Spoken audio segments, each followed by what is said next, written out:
EU law and UK courts.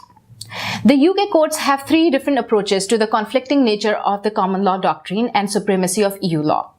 The historical position of the courts on this conflict was to apply the statute and overriding EU law. In 1970, Lord Denning held that once the bill is passed by Parliament and becomes a statute that will dispose of all discussion about the treaty, these courts will have to abide by the statute without regard to the treaty. This straightforward approach ignored the implications of the supremacy of EU law or the principle of direct effect. Later, the courts started using the construction approach to interpreting the relationship between the national and EU law. This approach evolved following Lord Denning's dissenting judgment in McCarthy's v. Smith 1979 that concerned a claim of discrimination by a woman who argued that she should be paid the same as a man who had previously held her job. The argument concerned whether the Equal Pay Act 1970 could be interpreted in the light of EU law. Lord Denning's dissenting judgment, which subsequently proved to be influential, held that in cases examining the conflict between EU and national law, the court should interpret national law in light of EU treaties and directives. Ultimately, the construction approach is summarized like this. When statutes are interpreted, Parliament is presumed not to have intended statutes to conflict with EU law. Inconsistencies between UK statutes and EU law are to be resolved in favor of EU law, unless there is a subsequent act expressly stating that EU law is to be overridden. The third approach is of disapplication. One of the key aspects of the construction approach was the comforting legal presumption that Parliament did not intend a statute to conflict with EU law. The difficulty came in practice when Parliament decided to enact a statute that could not, by any stretch of the judicial imagination, be seen to reflect an intention to comply with EU law. This particular problem became apparent when the Merchant Shipping Act 1988 was passed.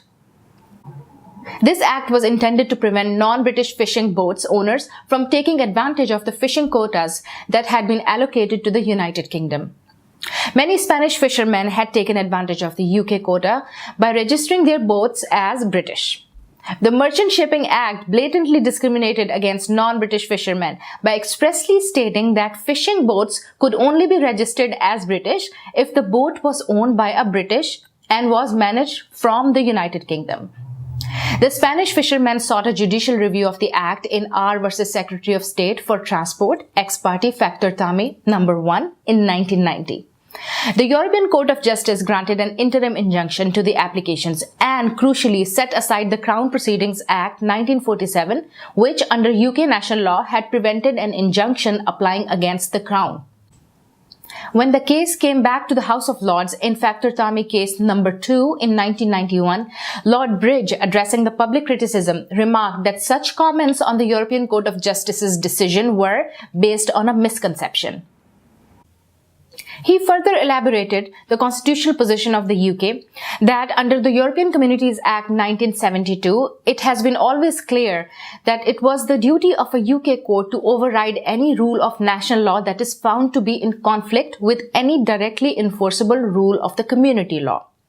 The political implications of these judgments were significant, as they brought home to MPs and many members of the public the limitations under which Parliament now operates, restricting it from reflecting the wishes of the UK voters if they wish to defy EU law. According to Sir William Wade, these comments are revolutionary because they suggest that the Parliament has managed to bind its successors from repealing the European Communities Act 1972 impliedly. It is important to note that the European Communities Act 1972 can also be seen as a constitutional act, limiting the sovereignty of the Parliament. It had previously been thought that no Parliament could ever bind its successor in such a way. In a case where two statutes are conflicted, the traditional approach was to apply the latter statute on the basis that the inconsistent parts of the earlier statute had been repealed.